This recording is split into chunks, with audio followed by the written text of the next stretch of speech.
You might be thinking, oh, he's doing a podcast now. And in the most literal sense of the term, you would be right. This is a podcast. I am indeed doing a podcast.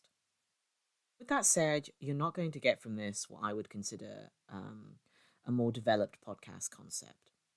I'm not going to be doing interviews, I'm not going to be doing in depth analyses of text, comparatives, any of that. This is, first and foremost, going to be about adapting fiction to audio. Simple as that. With that said, my name is Johannes T. Evans. I'm an author, and welcome. This is The Story. This is Two Plates. It's a romance short originally published November 30th, 2022. A crotchety bookshop owner receives regular visits from the sex shop owner across the way. Short and sweet, grumpy old man, age gap, kissing, banter. Note a content warning for some mentions of past sexual abuse. His back aches. His eyes are dry even though he dimmed the lights an hour ago, and his head is a mess of overlapping thoughts and considerations. He needs to order in about 12 requests tomorrow morning, needs to chase up that fucking order of poorly penned thrillers so that they actually arrive before their author's reading on Monday, and it's taken him half an hour to chase after the last irritating old woman with a paperback in her hands. He'd forgotten to lock the door, evidently, when he flipped the door sign over. He's in the middle of tocking up tomorrow's float when he hears the bell jingle. Hears the door shut, then hears it lock. "Go away, Mr. Black," growls Ezra. "Good evening, Mr. Lovelace," chimes Audrin Black, without even the remotest hint of hesitation. And Ezra finishes counting out the £10 notes before lowering his glasses and looking across at Audrin, who has set aside a covered plate of something to go through the room, correcting displays and setting them right, nice and neatly. For all the young man fucking irritates him, Audrin's got an attention to detail and knows exactly how to set a display, which is what he does now.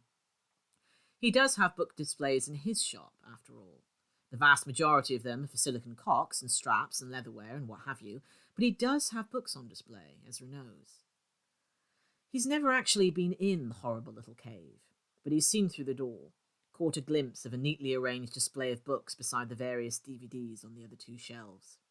"Nothing very fanciful today, Mr. Lovelace," says Audrin as he flicks a cardboard box of Maeve Binchy out from behind a bookshelf and slots its contents into the cradle of his arm, proceeding to slot them into the gaps on the shelves in effortless, speedy title order. "Just a chicken penne arrabbiata and some garlic bread." Ezra grits his teeth so hard he can hear his jaw creak and focuses on counting up £5 notes. He does not look over at Audrin as he flattens the box and tugs out another, taking out 2 last volumes before he does a quick scan and survey of the shelves surrounding him, then scoops up the plate. "Go away," he growls again as Audrin approaches. How many times has he brought Ezra meals these last few months? Far too many times, 4 or 5 days a week of recent, always just at closing, although he started 6 months ago when he took over the shop. It had belonged to his aunt's ex-husband, who died last year, a thoroughly average-looking man that Ezra had never even learned the name of, let alone learned about in any detail, only that he'd owned the sex shop and the flat across the road. Audrin's cleaned the thing up, and it gets far more traffic these days, a lot of young, queer clientele that often stray into Ezra's territory too. Ezra only wishes Audrin wouldn't do the same. Audrin comes to a stop in front of the desk with the plate in his hands, clasped in front of his belly. This close, Ezra can smell it. Smell the tomato in the marinara sauce and smell the garlic butter on the bread, even through the tinfoil wrapping. And against his will, his stomach gives a rumble that makes his cheeks burn with how mortifyingly audible it is. "You need to start closing the shop for lunch, Mr. Lovelace," says Audrin in softly superior tones. "It's not good for a man till he keeps skipping meals like you do." "A man like me, you mean?" demands Ezra, his voice so sharp as to almost hiss. "A man my age?" Audrin's expression doesn't change, his lips remaining curved slightly into a beautiful smile. He's infuriatingly beautiful. A man who owns and operates a sex shop should, by all rights, look decrepit and unpleasant, should perhaps have some malodorous aura, should perhaps look moist with sweat at a glance. Audryn is so young and attractive and shamelessly openly gay as to be a sort of memento mori for a tired old man like Ezra, and his existence is somewhat infuriating in itself, even before he began this habit of insinuating himself into Ezra's life, inviting himself over, tidying the shop, and making him meals. "You really aren't that old, Mr. Lovelace," says Audryn, and walks past him, nudging the door open and ascending the stairs to Ezra's flat.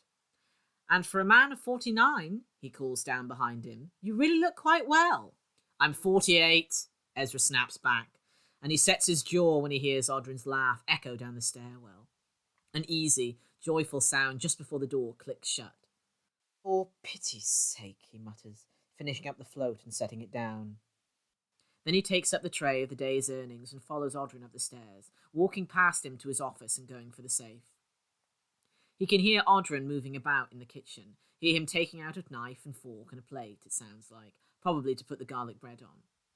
When Ezra comes into the kitchen, Audryn has set a place for him at the kitchen table. The penny set down on the plate with the bread on a side one, just as Ezra had thought, and he's put the tinfoil into the recycling bin. The sauce is a beautiful red and smells of all the herbs Audryn cooks with, fresh from the garden on his balcony. The chicken is uniformly cut throughout, mixed in with the rest, and Ezra knows from experience with Audryn's cooking that it won't be remotely dry. There's the perfect amount of cheese sprinkled on top, only the barest hint of it. The pasta looks very good against the sleek black porcelain. It smells divine, and it looks impeccable, artfully arranged on one of Audryn's handsome black dishes, which doesn't at all match Ezra's chipped yellow side plate. Christ knows why he ever thought that yellow would be a handsome colour for dinner dishes. They'd been a bequest from Adrian Delaney when he died in 2007, because Ezra had always complimented them whenever he'd been at Adrian and Bevis's home for dinner, which she had been all the time as a teenager, always in and out, but he'd been a young idiot with no taste and besotted with anything from the 1970s.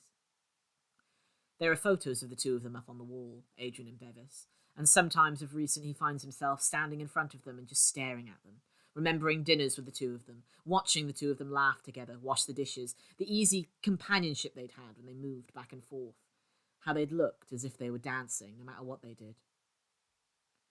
"Were you raised by your grandparents?" he finds himself asking, and Audryn looks back from where he's wiping his hands on a tea towel, having just washed them in the sink.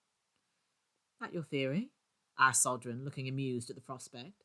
"I was raised by my grandfather alone, spent long hours in his solitary company, isolated from peers my own age, and subsequently I found comfort in the presence of the elderly."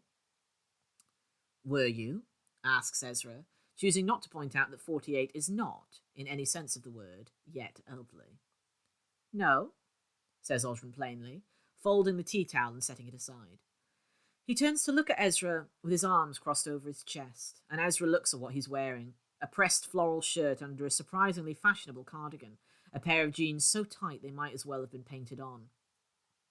"I was molested by my grandfather until he died when I was 12, my maternal grandfather, that is. My father's father died when I was 4, I think. Scarcely remember the man." Ezra stares at him, his mouth abruptly dry, aware that his eyes have gone wide. "I suppose I am comforted by the presence of older men," says Audryn. "I'm more attracted to older men in any case, and when I hook up, it's normally with daddies. I haven't really been cooking for you these past months as a sexual overture, though, Mr. Lovelace. I was under the impression you were celibate." Ezra stares at him, feeling heat bleed into his cheeks, the two of them abruptly blushing so hotly they feel as though they might well spark with flame. "I'm not celibate," he says, amazed at how indignant he sounds, and Audryn raises two handsome dark eyebrows, tilting his head slightly to the side. He has black hair worn with the centre parting swept back from his face, shaved in the undercut, and when he tips back, it flops handsomely. "Oh," says Audryn softly, the pink tip of his tongue touching to his lower lip for a moment, tantalising, like a ripe fruit. Smirking, he goes to the door. "I'll keep that in mind. It wasn't an invitation," says Ezra. "Enjoy your meal, Mr. Lovelace. I'm not in the habit of robbing cradles, young man. See you tomorrow. I'll go out of the side door, save you locking the shop one up behind me."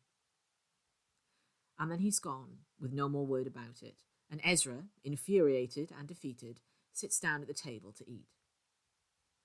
He washes the plate, dries it off, and walks across the street, slipping into the alley behind the opposite row of shops and ascending the back far stairs, rapping his knuckles on the back door of the balcony. It's a little after 8.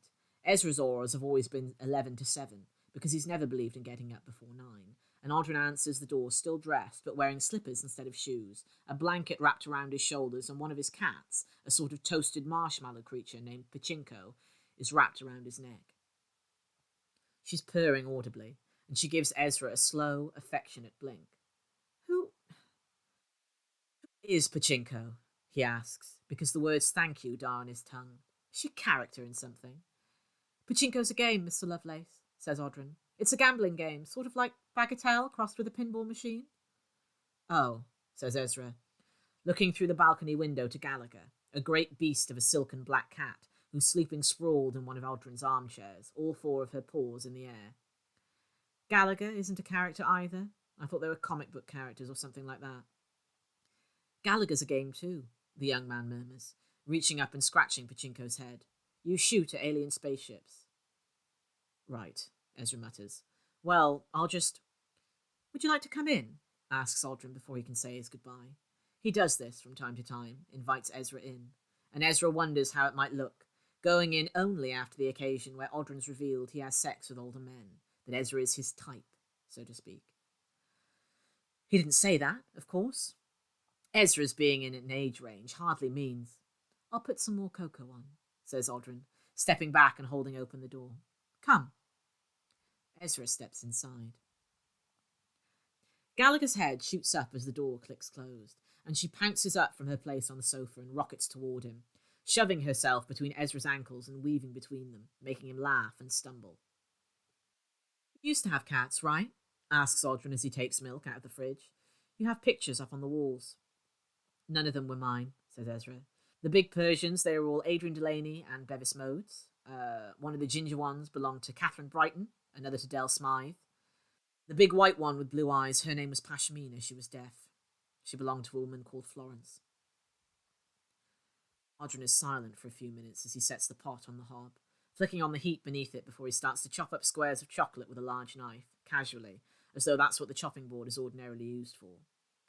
Pachinko is apparently utterly undeterred by the regular loud knocks of metal on wood and the shift of his shoulders, because she stays resolutely where she is, lolling about his neck like a stole.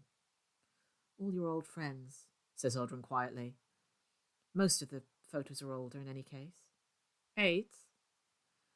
Mostly, says Ezra. Adrian was prostate cancer.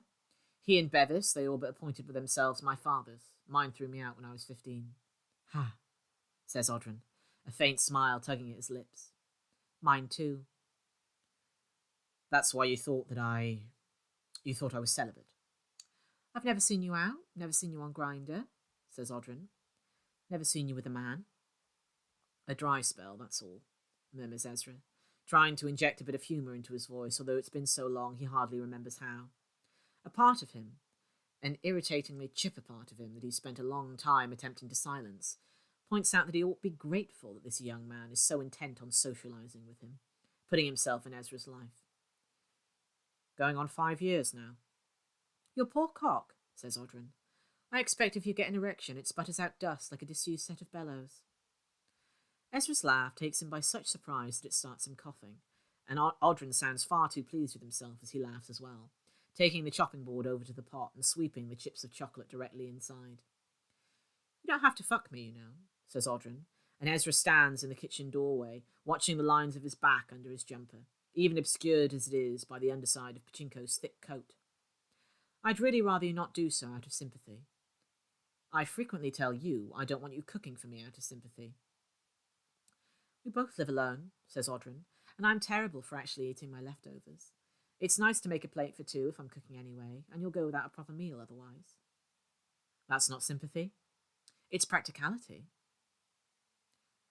I'm not here out of sympathy, says Ezra lowly. You don't normally come in when I invite you, that's all. Would you like to have sex? Ezra's breath catches in his throat, in his chest, and it arrests even more when Audrin turns to look at him, his pink lips parting slightly, his eyebrows raising in expectation. Ezra imagines it for a moment, seeing him underneath the neatly pressed clothes he wears, feeling his body against Ezra's, crushing him down and riding him, feeling his... He swallows down a sudden thick lump in his throat. Not tonight, he says finally.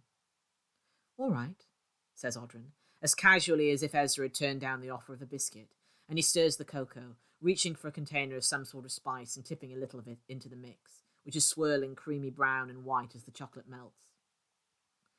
Would you like to watch a film? I don't own a television, says Ezra. It slips out of his mouth automatically, snappishly, the way it often does when people mention films or TV. When was the last time he saw a film? Something he saw in the cinema, probably, years ago, or maybe something on Adrian's hospital bed, when he was sitting beside him and they were squinting at the little screen on the other side of the room, straining to hear the dialogue of the birdcage over the fella coughing out his lungs in the next bed. That may be, says Audrin evenly. But I do. The embarrassment crashes over him in a wave, but he manages to weather it. All right, he says weakly. You'll have to pick it. I was going to anyway, says Audrin, and Ezra looks down at Gallagher as she plops her weight down on top of his feet, half rolling over and displaying her prodigious belly to him, for all the world as though they're good friends already. Take a seat, I'll bring this in soon. Thank you, says Ezra. Audrin. You never use my forename, says Audrin softly, with a secretive smile that seems almost private. His head turns so that Ezra catches only a glimpse of it, and aches to see more. Ezra. Ezra steps out of the room, and it occurs to him how absurd this all is, coming over to the apartment of a boy young enough to be his son, just because he's got a bleeding heart tendency of cooking him dinner, and now, what? Snuggle together watching a film, drink cocoa together, kiss on the doorstep before he goes back to his own shop and his own misery, and pretend that this hasn't happened, or worse, embrace it. Be one of those pathetic old men with a boy toy half his age, and one who owns a sex shop at that. He takes one step toward the door and stumbles on the cat. Gallagher is standing directly in front of him, and is more than large enough to stumble on. He swears under his breath, but she just looks up at him with big, soppy green eyes and purrs with a rumble like an engine. They stare at each other for a moment, him stiff and awkward, half bent over, her purring loudly with her mouth open, sitting back on her fat little haunches. Fine, he whispers to her, but I'm not staying for the whole film. Gallagher gets up on her feet and guides him, her tail in the air, over to the sofa. As soon as he sinks back on it, the leather creaking under his weight, she hops up onto his thighs. Ezra Lovelace is not a particularly small man, but the leather creaks far more loudly under their combined weight than it did under just his own.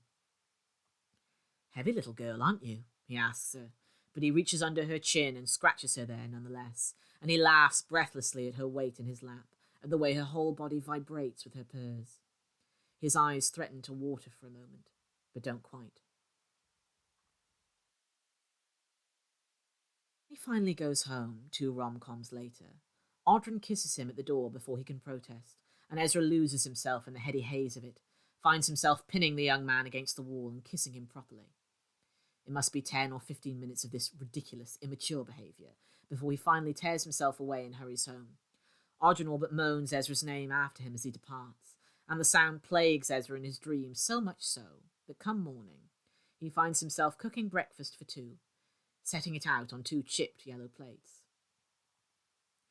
Always loved these plates, says Audrin covetously when they sit down to eat. It makes Ezra's heart ache, and instead of swallowing the memory, he opens his mouth and tells the young man why.